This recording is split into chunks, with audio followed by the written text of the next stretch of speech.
waxaan isticmaalaa aaladda TikTok oo ay u taqaaneen magacayga Cabdirasaaq Waamo.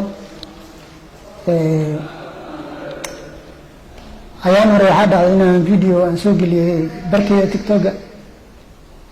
anaa hadallaan u fiirsanan ku soo hadlay oo aan prank ahaan iga ahaa oo laakiin khaldamay oo dad badan saameyn ku yeeshay. haddana waxaan rabaa inaan beeniyo videogaas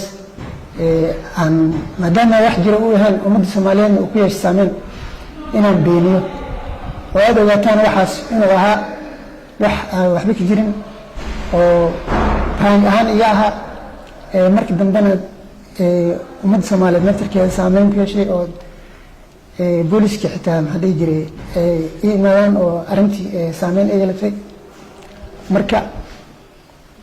aabayaasha Soomaaliyeed waxaan ka codsanayaa inay iska kacafiyaan gaar ahaan ummadda Soomaaliyeed ee Kismaayo gaar ahaan dalxiiska aad baan u jeclahay waxaasna wax dhici kara ma ahan maadaama aan dhahay waxaa jiro aabba gabadhiisa qabo wax saas ah mana jiri doono aabba gabadhiisa qabo Kismaayona kama dhici doonto mana ka dhiciso saan rajeynaa insha Allah.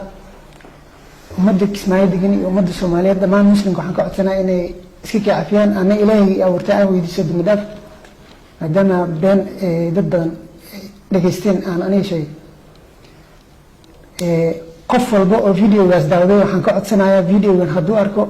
sidii shalay u daawaday kii beenta ahaa kana ka muhiimsan oo run ah inuu daawado laagi u taabto muuqaalka uu shaargareeyo si ummad badan ay u gaareen. maadaama waxaa laga yaabaa dad hore inay arkeen dadkaas oo u maleeyay waxaas inuu wax run yahay si ay u arkaan kan inuu yahay wixii hore been ay u arkaan. waxaan ka codsanayaa qof walba oo daawado inuu muuqaalkan shaargareeyo si dad badan u gaaro oo ay u xaqiiqsadaan kii hore inuu been ahaa. ماذا الحين ما أنت تعرف الإستشان اللي لفتنكي بيشي شنار وهو لفتن يلبو وحان هذا كان خبائنا وقت كانوا كيف هاي السنة يدرقات كوبان أو قصة كوبا عبد الساق عبد الله نور والمغلسين إن هذا الجنين كبحني عشان هذا كهر وبجس تيك توك واستعماله أي أحد مثل خلدان أو صح أهين haddana kadib uu raaligelin ballaaran ka bixinayay oo aad maqlayseen arrintaas social media markii aan ka dhex aragnay oo booliiska ay soo gaadhay booliisku way ka howlgaleen iyadoo taliyo amar uu ka bixiyay ninkaas meesha uu ku sugan yahay iyo halka yacni maxaan ku dhahday barnaamijkaas ka soo sameeyay isagoo markaas warbixintiisa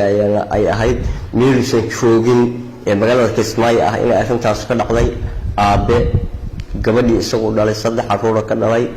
oo yacni maxaan ku idhaahdaayey dee wax diinta ka baxsan ah warkaas uu ahaa midaan sali raadii midna lahayn. isla waqti ahaantaas markay booliisku soo gaadhay booliisku waa ka howlgaleen ninkaasna ay u cadaatay booliisku xogahooda rasmi ay ku heleen inuusan Kismaayo joogin oo joogo degmada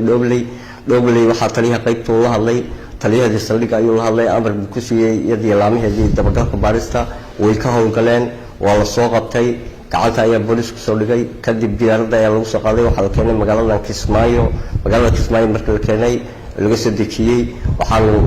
loo soo gudbiyay taliska qaybta booliiska iyadoo hadda wareysigiisii aad maqlayseen ay arrintaas oo ahayn mid yacni wax sax ah.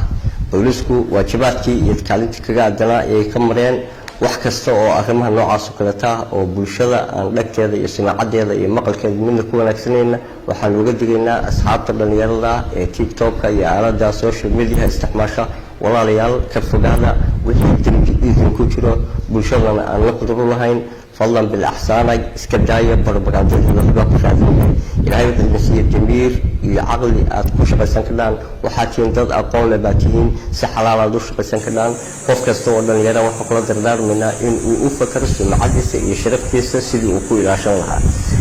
isla waqti ahaantaas hadda waxaan jecelahay haddii ilaahay uu ka dhigo sidii waajibaadku ahaa maadaama haddana waajibaadkayga aan ka gudanay oo ka marnay gacanta aan ku soo dhignay inaan hadda wixii ka dambeeyay u gudbin doono hay'adaha laamaha garsoorka inaan ugu gudbin doono insha Allah halkaasna yacni maxaan ku rahday wixii waajibaadkeedu yahay laga gudan doono.